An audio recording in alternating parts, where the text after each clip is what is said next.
Time was when a baby was expected. Its sex, physical traits, and health were only addressed after the birth. Well, now it's possible to have an earlier look at what a newborn will be. We have earlier choices and greater ethical, moral, and legal questions. Kimberly Hunt is here now to explore some of these questions. Kimberly? Thanks, Carol. Well, people are searching for the perfect child and seem to be picking traits the way we shop for groceries because we have a problem with infertility. And that is the first issue we will address in tonight's 10 News Extra, Designer Genes.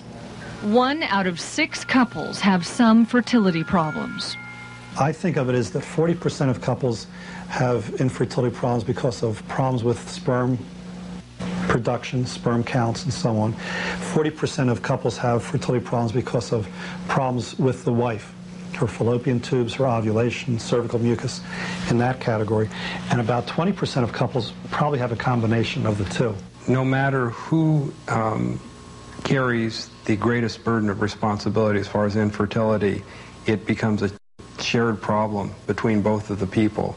And one individual in the couple would be very much off base to try to shift that burden to the other person.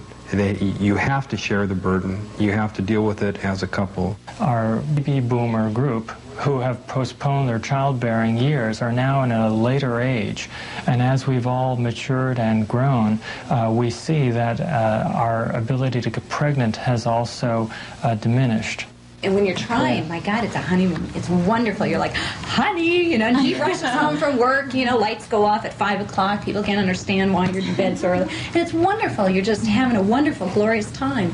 As that time wears on, you start going, it's day 14, we better do it. You know, you start calculating, and then you get frustrated about going, well, maybe I'm not doing it on the right day. So you get your ovulation kits, and then the ovulation kits and go, and they either don't show it or they do. I get frustrated with them. Support groups are available to deal with situations like this. A group can help the couples realize they're not alone. It's a chance for them to really gain better understanding, more acceptance, less isolation. Infertility is such a dream crusher because, you know, growing up as a child, it's like I wasn't going to have problems. I was going to have a family. I was going to be married, have a wonderful life, and have a baby. And that dream isn't coming true. And that's what's really a crusher. It's like it may not come true that I can have what I want to have. I'm successful in my job. I do very well with people. I'm very, you know, I'm going to get emotional here, but it's just one thing you can't seem to achieve by yourself. And that's the hardest thing that I came to the realization when I came to the group is I can't do it myself and I need help. I need to know that there's other people out there that cry every night. Your sexual relationship is something that's supposed to draw a husband and wife close together.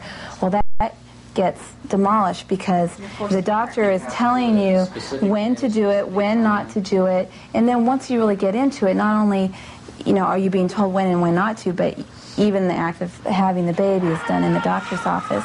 While most people think bringing a child into the world is a natural process, for others, it is the final product of a long, painful, sometimes financially draining experience. We spent $15,000 this year already, and that, you know, that has to play, that's a big factor, a real big factor. So basically when you run out of money and when you emotionally can't handle it anymore, you take a break. That break may come after many years and many trips down unsuccessful roads. But there seems to always be another corner to turn. One of the biggest advances has been in the realm of medications that help women to produce more than 1 egg per month. About 20 years ago, laparoscopy was popularized in the United States, and that opened up a whole window for us in terms of examining inside a woman's body and discovered that many, many people with infertility problems have endometriosis. Other technologies, such as with in vitro fertilization or test tube babies, has been a major breakthrough for so many couples who otherwise had no hope at all of achieving pregnancy. Men who've had a vasectomy done many, many years ago, particularly greater than 10 years ago, oftentimes have a lower success rate. People where it's been less than 10 years and where only a small part of the vas was removed, the urologists have a very good success rate at reversing that.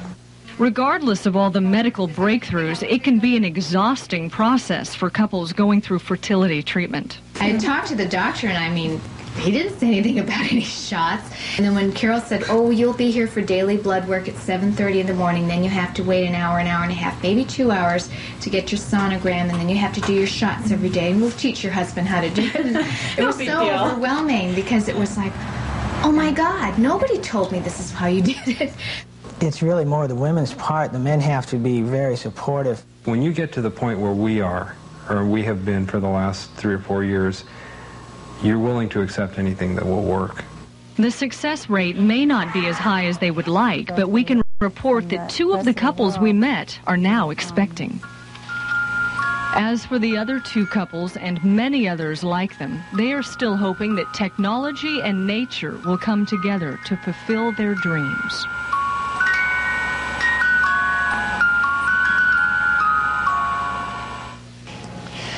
Tomorrow we will look at the most famous sperm bank, the Genius Bank, and we will look at genetic engineering. How much can we affect the outcome from sex to looks to intelligence? And what can we shop for? And what is it that genetic engineers really hope to create? That's tomorrow. Just astounding how much technology there is out there. So much more than years past. Thanks, Kim.